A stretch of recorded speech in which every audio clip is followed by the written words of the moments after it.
هوريكم دلوقتي حاجات ممكن تتعمل في اسكندريه ب 5 جنيه فيما اقل. لا يا جدعان والله ما بهزر خالص. خش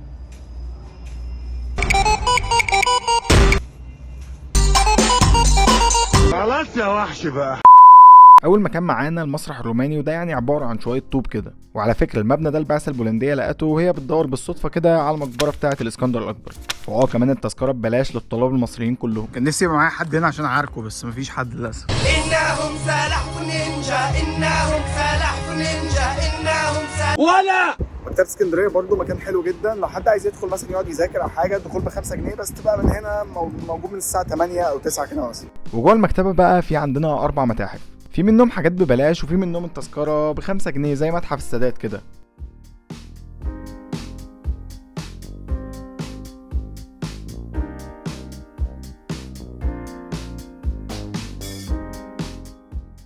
وده موجود فيه حاجات كتير جدا بتتعلق بالرئيس السادات يا راجل، زي البدل بتاعته وأوضة مكتبه وحاجات تانية كتير جدا. انضم إلى الضباط الأحرار. دي حاجات ليها علاقه بالديانه المسيحيه، ودي كتب تانية ليها علاقه بالديانه اليهوديه. الاعمال بتاعت شكسبير كلها، ودي التراجم بتاعت القران الكريم بلغات مختلفه، يعني هنا ايطالي وكرواتي وياباني.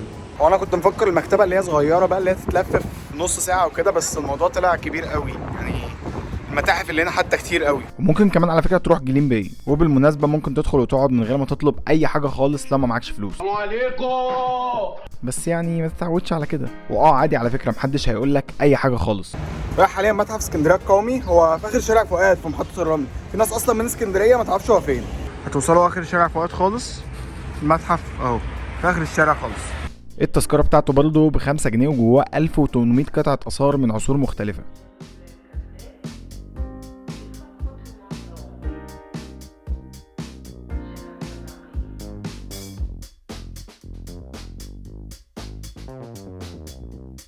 والمكان غالبا بيكون فاضي ولا وممكن كمان على فكره تتمشى على البحر. الجو بيكون حلو جدا دايما في اي وقت في السنه، وانت بقى بتتمشى ممكن رجلك تاخدك ناحيه محطه الرمل كده. التمشيه فيها الصراحه بتكون حلوه قوي بالذات بالليل، او ناحيه شارع فؤاد كده، وده بيكون فيه بيوت من العشرينات والثلاثينات كفايه اصلا ان انت تبص عليها.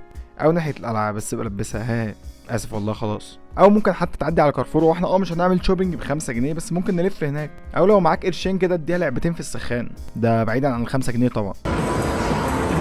قلت لك لا يا جدعان والله ما بهزر خالص. فش الحق بقى الحق.